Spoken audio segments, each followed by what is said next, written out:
Good morning, everyone. This is Merissa Ocampo, and I am affiliated at Fukushima Gakuin College, Fukushima Prefecture in Japan.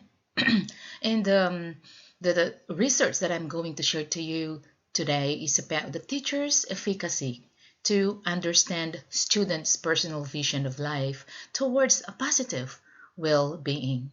And when we ask our students, now, so how will they use English in their future lives, and what answers do you think we could get? So probably we might get answers like this: to sing English songs because I like Justin Bieber very much, or make friends with foreigners, or for traveling, or for shopping. Now, so but then when we ask them, will you teach English in the future, or will you share what you have learned with your students in the future?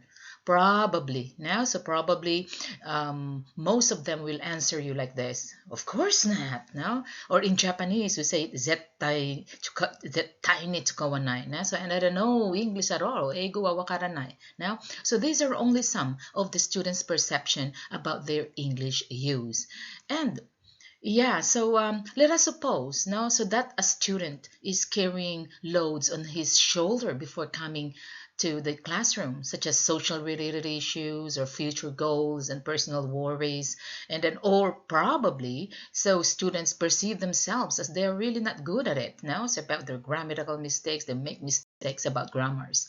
And because this ingrained attitude and behavior towards learning English affect now so their performance in the classroom as they hinder their mind's ability to think. And how about this one? So this result in 27 shows that the English students never felt quite sure of themselves, so felt embarrassed and ashamed to answer voluntarily upright right away when the teacher was correcting someone's mistakes, and get nervous when they couldn't understand the teacher. And these feelings were some of the loads students were carrying before entering the classroom. But wait, have you asked yourselves why students have the difficulty to understand, nasa to understand the lesson, nor understanding the teacher? And is it really the lesson or the teacher that they don't understand? Another question is, have you asked yourselves that maybe now, so maybe students are not interested in learning English at all? And and to answer these, I ask the students to when why they are studying English. So as one of their subjects in the university, and then the answer was obvious, right? So it is a part, so a part of the curriculum, and it is a must to take subject. And 90% of them had negative feeling about English. So that English is difficult, that I cannot that they cannot speak English now, that they don't know English at all now. So but of course some said that it's quite advantageous in finding jobs, no, and that they want to expand their views for internalization, and which is very limited now. And we teachers, really, now, are we really, shall we ask ourselves, now, are we really teachers, the superhero of our students? If we will look at the slide, so you will see here that the students are really looking up to now the teachers, which is actually true in many ways, right? So we teachers must have multiple talents and a tremendous effort to do our task. We teachers should be waterproof. This is for especially in this time of pandemic, COVID-related pandemic problems now. So health, I mean, globally, we have now. So we have to be disease-proof in a way. And then it's not only that. So we teachers also should be best actor, best actors, dancers, singers now. And we have to have various talents to make our students positive and motivated in learning. And I believe, and so as many educators too, that we educators have the ability to make a difference. Sometimes unbelievable things that can happen in school. And there is one famous psychologist, and he is Bandura. and I know, and I'm sure that you know him, observed that the group confidence in its abilities seems to be associated with greater success. And when a team shares a unified beliefs now and effort, they can overcome challenges and produce a good result. And he called it an interesting pattern in human behavior as collective efficacy. And this collective efficacy is one of the factors influencing students' achievement. And some are socioeconomic status, home environment, engagement, motivation, and others. And since this collective efficacy influences how educators feel, think, motivate themselves, and behave, it is a major contributor to the tenor of a school's culture. And one of the steps we teachers should do is to amend their mindset. I believe that we teachers have the ability to make unbelievable things now, and this one of those is changing, no, not changing, or amend so their mindset, even if it is only 9% changing the mindset that they are good enough now, that they are not dumb, where it might now, so it might help to change students' life in a way now, so that people are made, not born, so that people are made now. So but the people are made, not born, so meaning that we all have the ability to be changed now, so which is the idea of actually this is the idea of the growth mindset. uh, I did a so this growth mindset, I actually implemented this in my research in 2017, and this is one of the steps I did. And how can teachers help students establish growth mindset? So one is, of course, is to praise the effort of the students and help set learning goals now, and then provide a safe, nurturing environment for student to learn. And I would like to focus more on number 3, which is the provide a safe, nurturing environment for a student to learn, because once they feel that they are safe in a particular environment, stress will be vanished. And what is this growth mindset then? So growth mindset versus fixed mindset. So failure now, in the growth mindset, failure is an opportunity to grow. In my FEMA, the family environment mode approach, I mentioned there that they have now. So one of the focus in my FEMA is to embrace failures positively. Now, so if they develop this growth mindset, then they can be able to challenge now. So challenge themselves, and then challenges help them to grow, and then they would be able to determine their abilities, their effort. And then when they receive feedback from the teachers, or even the classmates, they will think that it is a constructive, no, constructive criticism, constructive feedback. And then so they will think positively. Now, so they will think positively that the criticism, the corrections that the teachers are made are for them to grow. And whereas in the fixed mindset, so failure is the limit of my abilities, that meaning that once they fail, then they think that they are really not good at it now, and then they don't want to be challenged at all now. And so they think that their potential is predetermined, and then they think that then when they feel frustrated, they can easily give up in things now. So this growth mindset versus the fixed mindset is actually a challenge for us teachers now. Let students understand that once students go out from their comfort zone, then so this learning zone, when they go to the learning zone, then magic will happen. So but how can they be able to get this magic? Then that is to get out from their own comfort zone. And once they go out from their comfort zone, then the growth will start. And so I asked the students about their mindset toward English learning, and 73% of them revealed that they had a fixed mindset about these reasons. Now, 19%, so you will have the growth mindset with some fix. Now, so it's not completely growth mindset, but with some fixed mindset. And then this 6% is the strong fix mindset now. And well, the strong growth mindset now, so is this. So it is easy to tell to the students these things, but hard for them to implement this to themselves. As I have said, it is easy to teach, it is easy to tell, but what about the reaction? What about the implementation of the students about the things we teach to them? Now, the implementation to themselves is the thing there now. So, my answer was make sure that they were not alone in their English learning journey. So, once you let them feel now, so that teachers and students go hand in hand as learners, or they don't go at all, no, they don't go at all, then maybe now, so they will be able to feel that they are part of the culture of learning. So here are they had fixed mindsets regarding these matters. Now, so I've mentioned to you that 73% had this fixed mindset, and they don't want to have an international marriage. If English weren't a required course, they would not study it because they are not interested in it at all, and they do not want to be bilingual. Now, so they felt that they failed to learn English because things they have no control over, and did not wish to have a job using English at all, and were not determined to continue learning English until they get old. So this I have this answer I got gave me an idea to continue to do a research about what how do they visualize themselves in the future, because it mentioned here that um, they were not determined to continue learning English until they get old. So that's why I continued it now.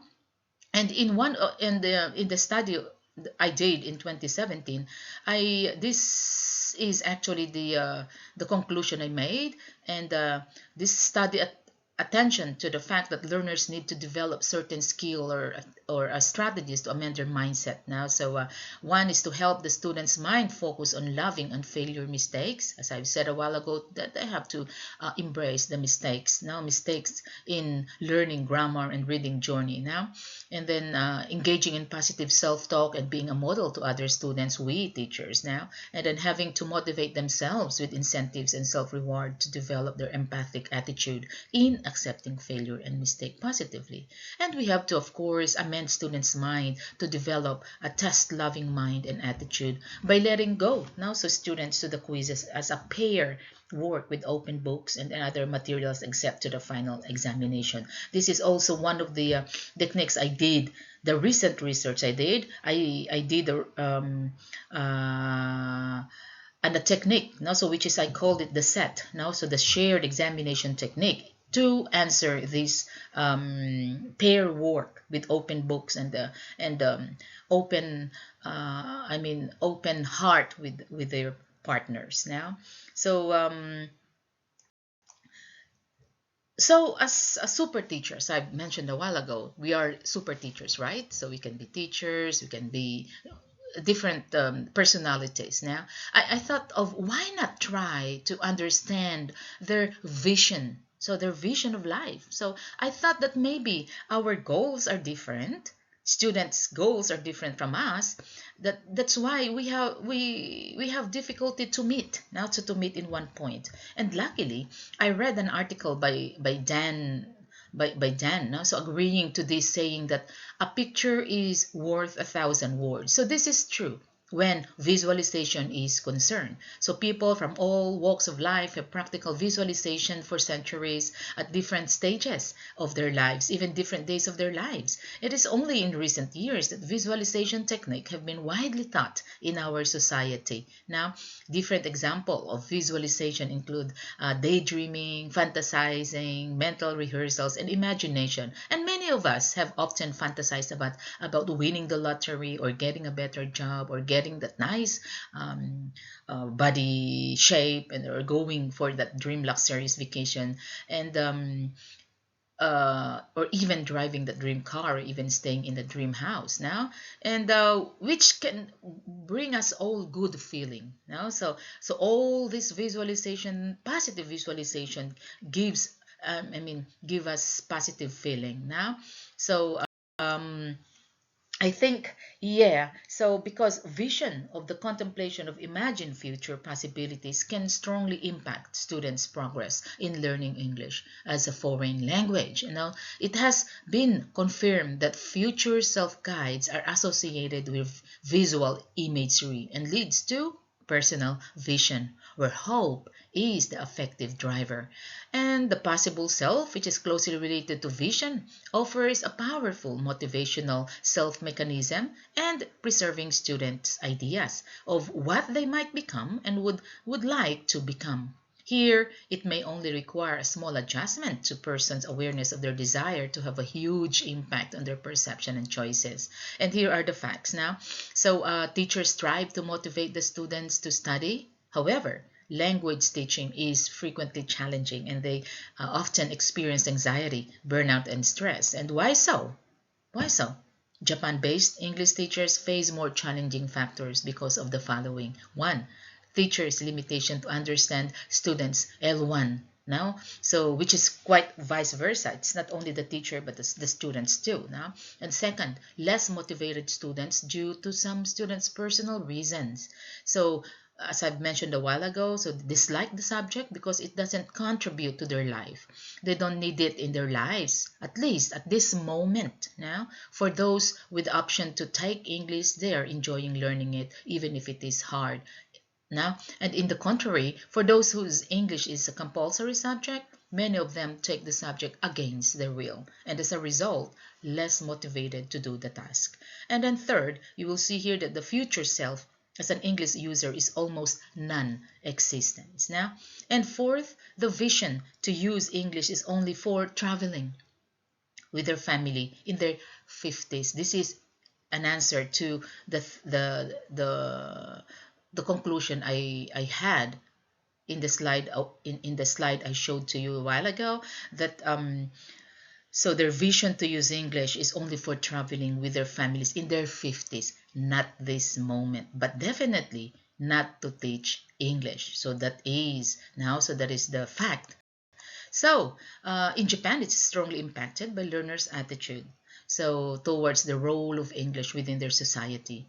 So despite of impending 2021 Olympics, they do not appear to feel any immediate need for English, and they would rather direct their interaction towards self-expression and personal growth. So rather than authentic communication. There is, of course, also significant culturally influenced anxiety, which inhibit Japanese learners from initiating conversation or raising new topics and then challenging their teachers. So for this reason, so scholars are giving increasingly attention to the retention of local cultural identity in language education. So yeah, so until now, so this kind of love and hate relationship between English and learners still visible. No, so there was a research in 1997. So Sally proved that Japanese people had this kind of, the extreme feeling about hate relationship between English and students. Now, and because of these factors, the researchers thought that maybe teacher and students' future goals are different. Now, and this might be one of the reasons why they're not motivated, less motivated. No, and so I asked the students these questions: and how do participants see English being used at different stages within a lifespan between 20, 30s, and 40s and above? And how do students envisage their future lives at each of these stages? And how do students envisage themselves as English language speakers of these stages?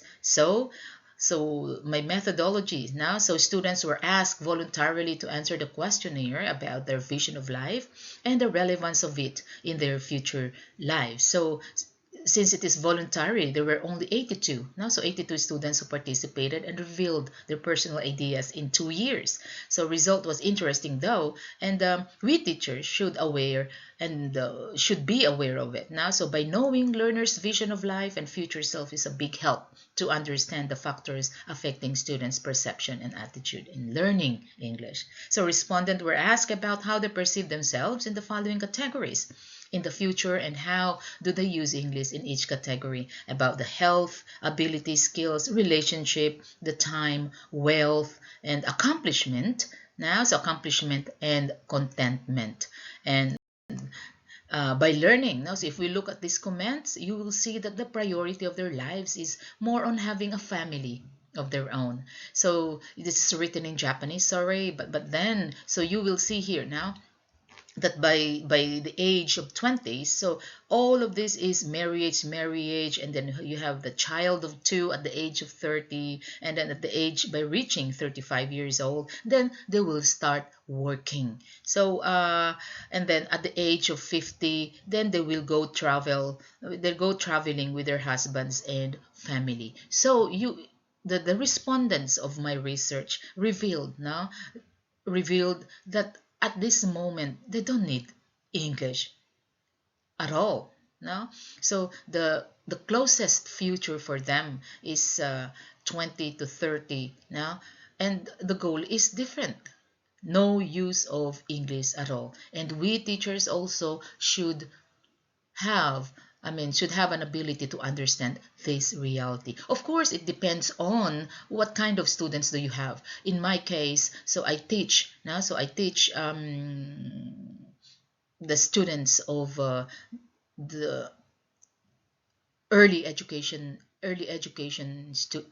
students. So most of them have this kind of answers now. And then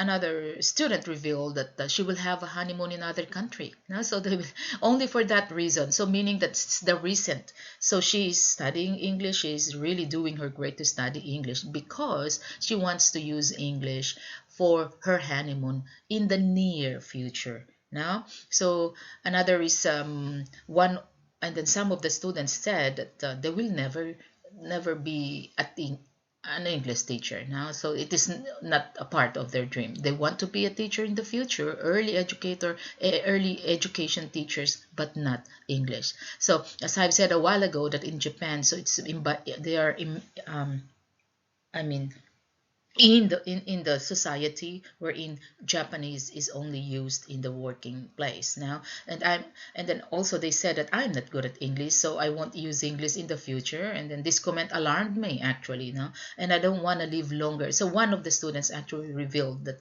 I don't want to live longer, and I don't want to bother other people, so I want to die young happily. And this is now, so by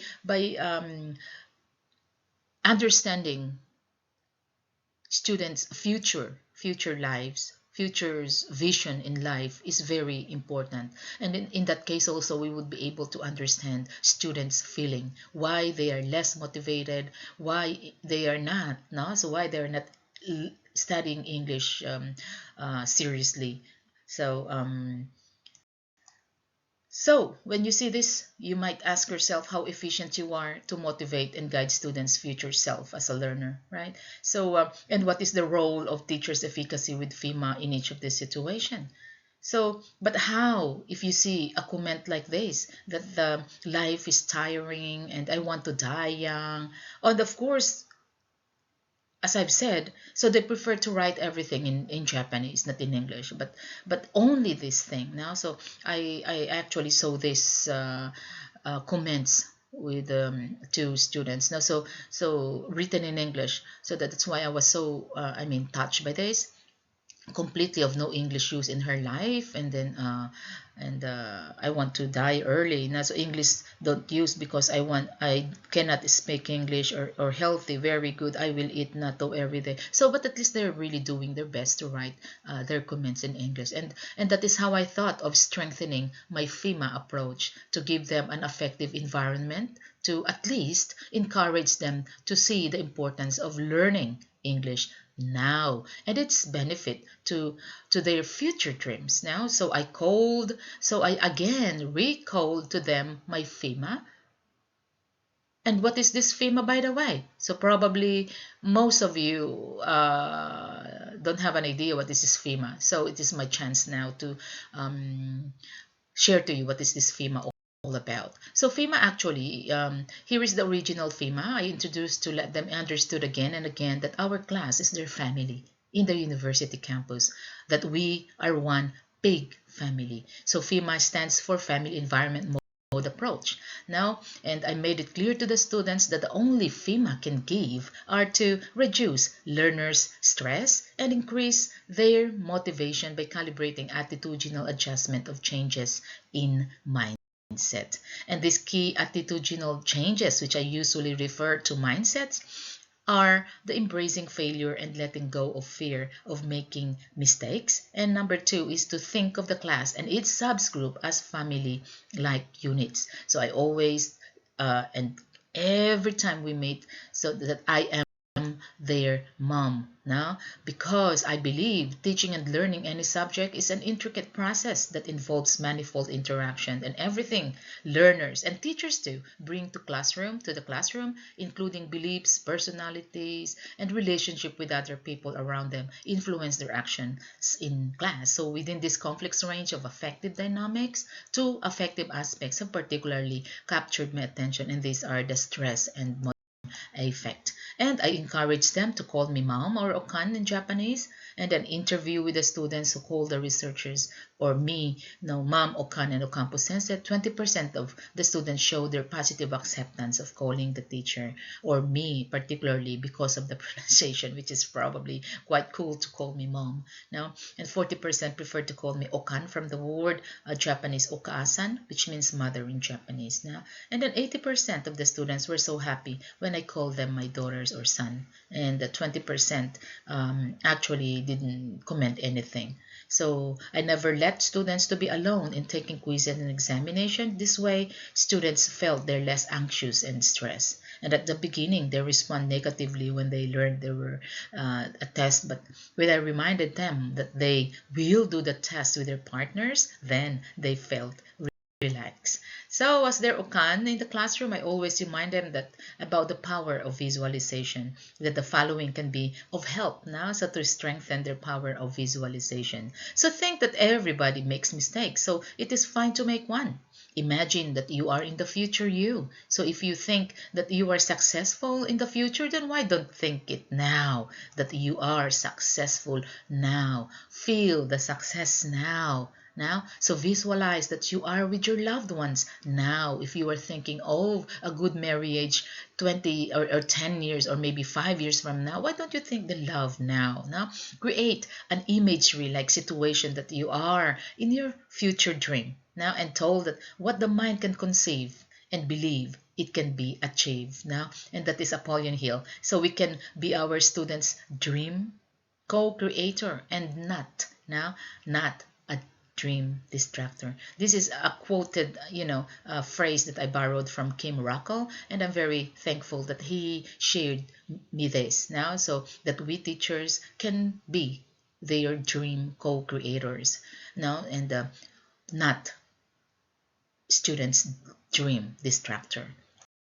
Yep. So the results will be based on the result. The vision is more on getting married before reaching 25 years old and have kids before reaching 30 years old. And around less than 5% revealed that learning English, that they will use English only after 50 years old when their children are already grown up. So these students envision that English learning for them is only for traveling, not for teaching nor sharing English knowledge with other people.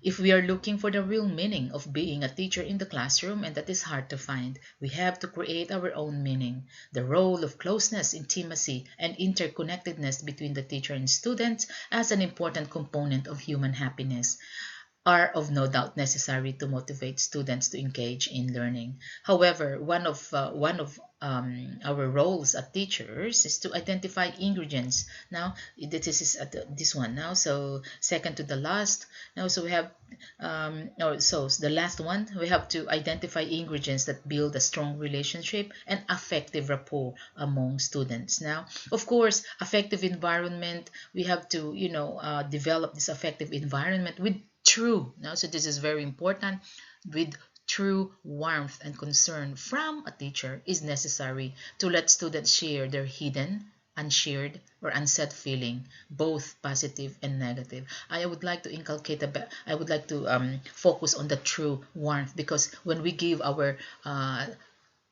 the intrinsic motivation within us is true, then it really radiates, and this radiates from inside to outside. And even if we don't tell that it is true, then students can feel that what we are doing is true, and in that way the relationship and inter relationship within between students and teachers will be developed, no, and the true interrelatedness, connectedness will be developed. Okay, so for that, if we will be able now so to develop the true interrelatedness, the true linkage between students and teachers, then we will be able to improve students' well-being. And that is one of our roles as teachers, as their mothers, as their sisters, as their brothers, and as a member of the family in the classroom. That's all for now. Thank you so much for listening. And domo arigato gozaimasu in Japanese, and maraming salamat po in Filipino language.